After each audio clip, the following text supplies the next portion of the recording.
소실적에 운동 좋아하시는 분들이 계셨을 텐데요. 어떤 운동이든지 제대로 하려면 폼이 좋아야 됩니다. 만약에 폼이 안 좋다고 한다면 고치셔야 되죠.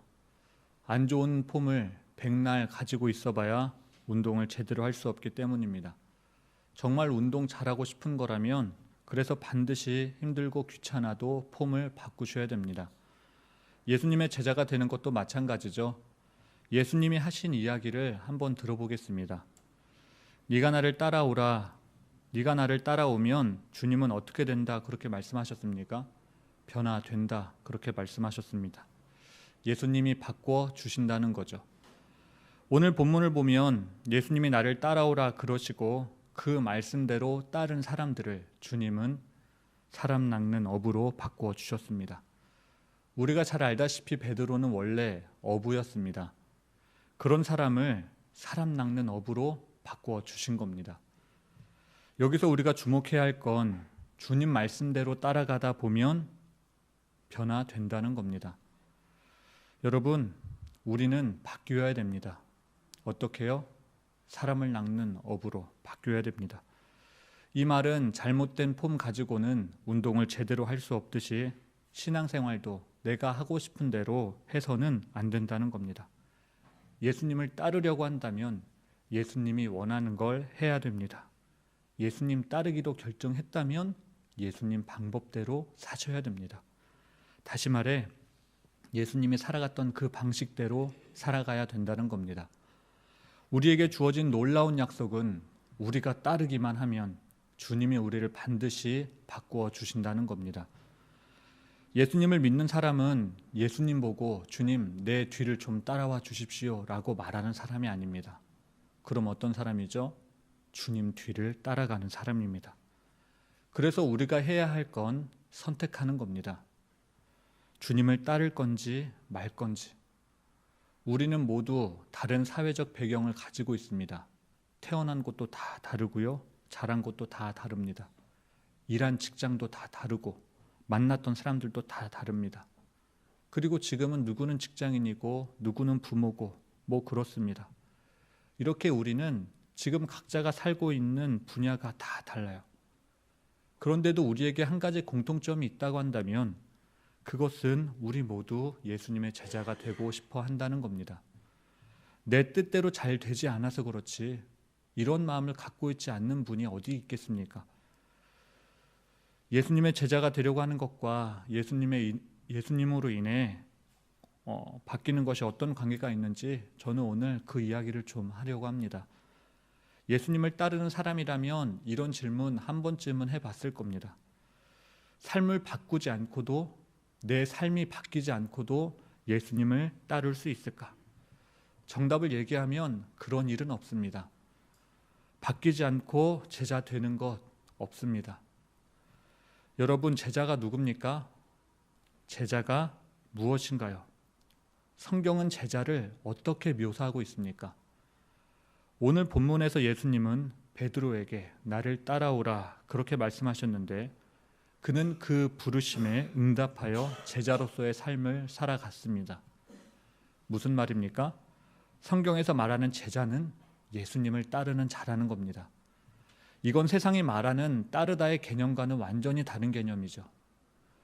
세상은 그 사람의 의견을 동의하지 않아도 따를 수 있습니다. 그 사람의 말에 동의하지 않아도, 그리고 따를 만하지 않아도 그 사람을 얼마든지 따를 수 있습니다. 그러나 제자는 그런 게 아닙니다. 오늘 본문은 예수님을 진실로 따르는 사람들만이 예수님의 제자가 될 수 있다 그렇게 말하고 있습니다. 예수님은 나를 따라오라 그렇게 말씀하신 다음에 내가 너희를 사람을 낚는 어부가 되게 하겠다고 그렇게 말씀하셨습니다. 어부였던 베드로에게 새로운 정체성을 부여하신 것이죠. 고기만 낚던 어부가 사람을 낚는 어부가 된 것입니다. 이처럼 우리도 예수님 따르면 변화될 수 있습니다. 이렇듯 변화라는 건 예수님을 따르고 있으면 자연스럽게 이루어지는 겁니다. 그런데 우리는 어떻습니까? 변화되는 것보다 왜 안 바뀌고 있지? 라고 하는 그러한 현실에 더 가까이 있는 것 같습니다. 저만 그렇습니까? 여러분은 어떠신가요? 삶을 살다 보면 하나님으로부터 영향을 받고 싶은 부분이 있기도 하고요.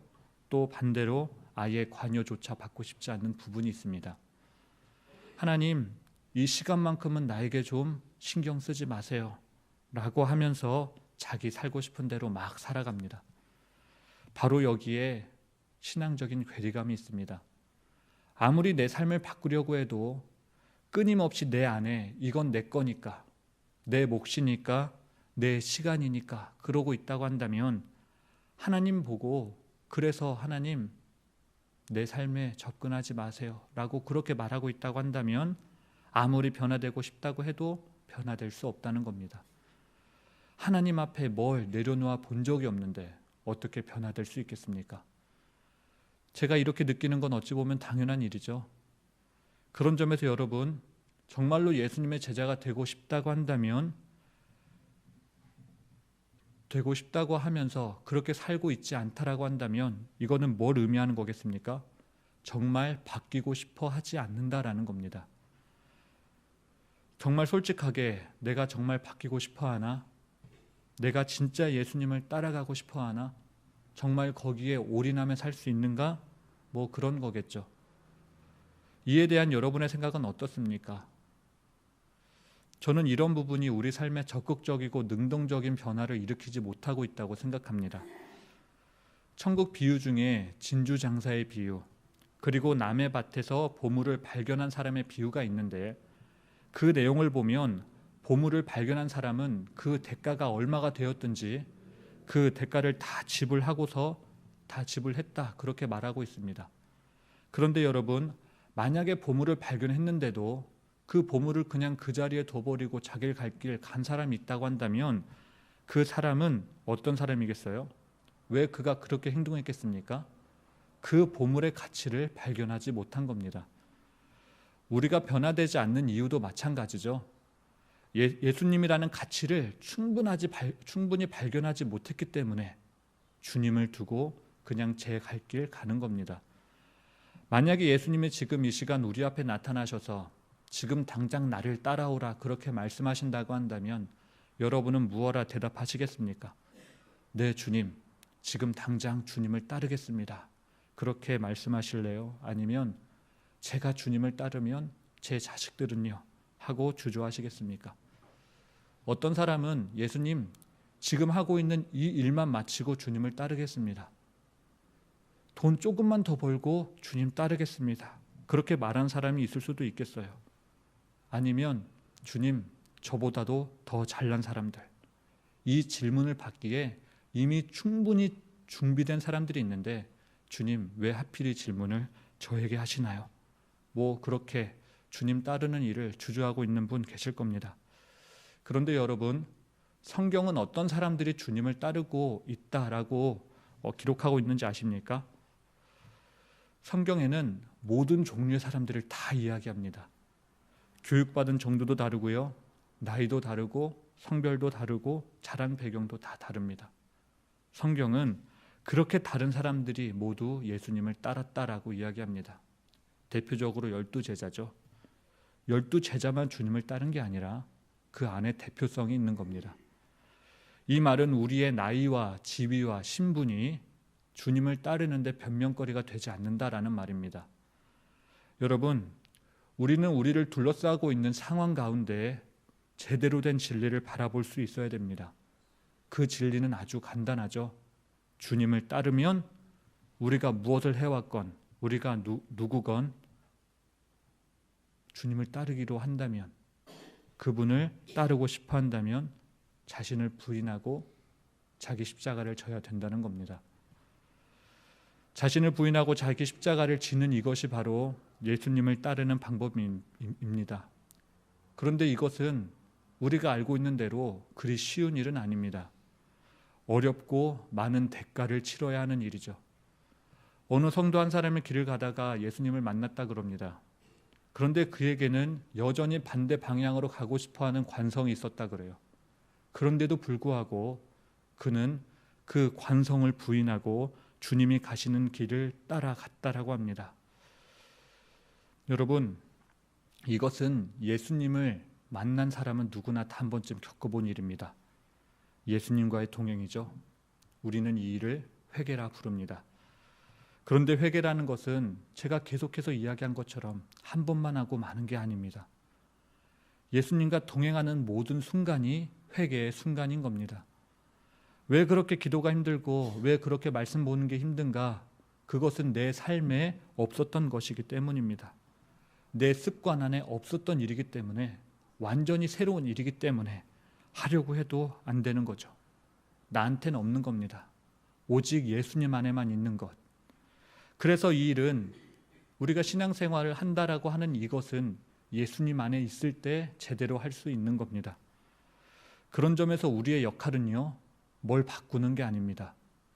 예수님을 따라가는 것, 그것이 우리가 해야 될 일인 줄로 믿습니다. 반대로 주님의 역할은 무엇일까요? 주님의 역할은 우리를 변화시키시는 거죠. 배가 가라앉고 있는데 어떤 사람이 그 배에서 탈출할 생각은 안 하고 그저 배탄만 하고 있었다 그럽니다. 배가 가라앉고 있는데 도대체 나보고 뭘 어쩌라고 그렇게 말만 하고 있었다는 거예요.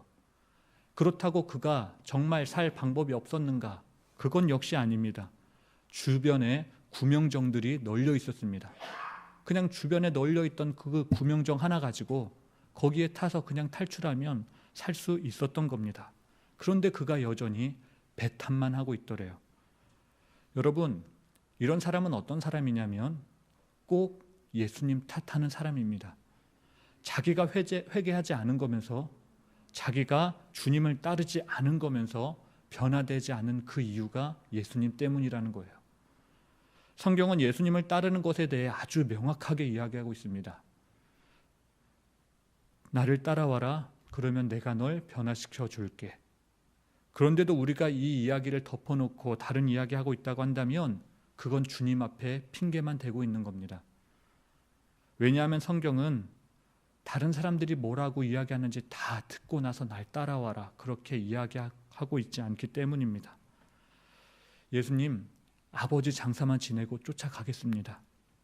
아니, 장사는 죽은 자들에게 지내라고 하고 넌 날 따라와라.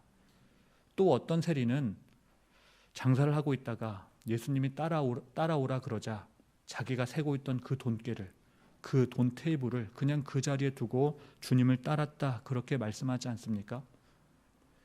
그래서 예수님을 따르는데 부모나 공부나 직장이나 자식이나 이 모든 것들이 다 무슨 핑계거리가 되겠습니까?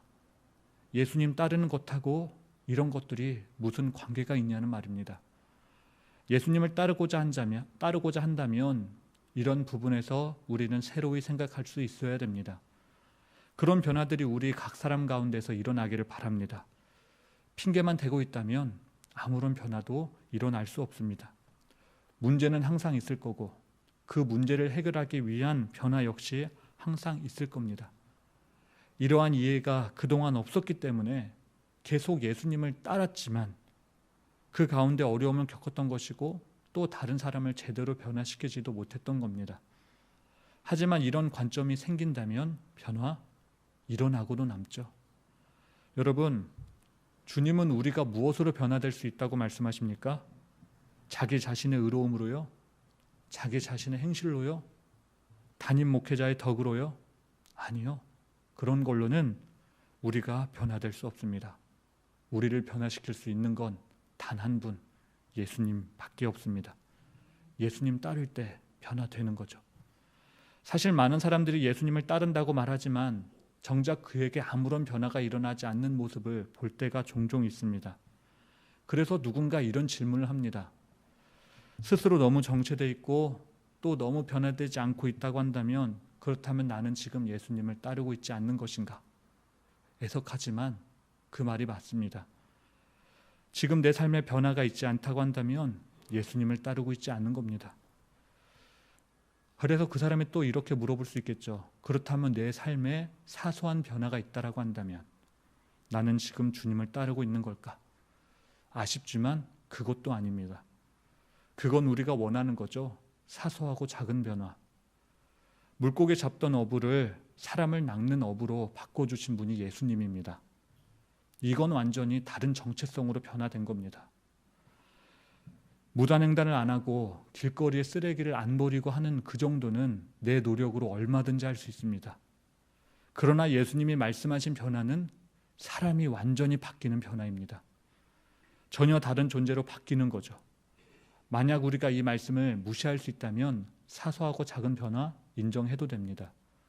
그러나 이 말씀이 무시되지 않는 거라고 한다면 우리는 정말로 사람이 변화되는 것, 사람의 정체성이 완전히 바뀌는 것만 가지고 이야기해야 되는 겁니다.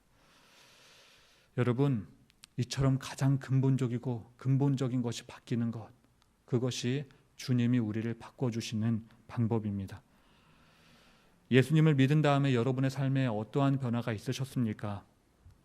우리 모두는 예수님 덕분에 다 하나님의 자녀가 된 사람들입니다. 그런데도 여전히 하나님 떠난 삶을 즐거워하고 있죠. 그렇기 때문에 여러분 이 시간 빨리 결정하셨으면 좋겠습니다. 예수님을 따르기로. 가서 제자 삼으라는 명령은 누가 순종하는 것일까요? 제자가 순종하는 겁니다. 그런데 만약에 우리가 예수님을 지금 따르고 있지 않다라고 한다면 우리 가운데 누가 이 명령에 순종할 수 있겠습니까? 우리가 변화되지 않고 있는데 도대체 누가 이 명령에 순종한단 말입니까? 우리가 변해야, 주님을 따라가야 이 명령에 순종할 수 있습니다. 주님을 따르는 이것이 우리의 사명인 줄 알고 오늘 하루 이것을 나의 소망 삼아 믿음으로 도전하며 살아가는 복된 하루 살아가시기 바랍니다. 기도하겠습니다. 사랑의 하나님, 감사합니다. 하나님, 12제자를 부르신 그 주님이 오늘 이 시간 우리 역시 부르시는 줄로 압니다. 주님이 우리에게 하신 약속은 주님을 따르면 우리를 변화시켜 주신다는 것인데, 하나님, 저희들 정말로 주님 따르기를 간절히 원합니다. 세상의 지식을 따르는 것도 아니고 신앙 좋은 그 누구를 따르는 것도 아닙니다. 우리를 위하여 십자가에 피 흘리신 그 주님, 그 주님이 걸어가신 그 십자가 골고다의 길, 주님이 말씀하신 자기를 부정하고 자기 십자가를 지고 가는 그 길, 하나님, 저희들 함께 걸어가기 원합니다. 그렇게 주님과 동행하기를 원하는 우리의 삶 속에 주님이 약속하신 대로 변화를 이루어 주시옵소서. 신월제일교회가 변하게 하여 주시고 그로 말미암아 이 세상에 주를 믿지 못하는 많은 사람들이 주님 앞에 돌아와 천국의 삶을 경험할 수 있도록 하나님 역사하여 주시옵소서. 그런 하루 살아가는 우리 모두가 되기를 바라오며 예수님의 이름으로 간절히 기도하옵나이다. 아멘.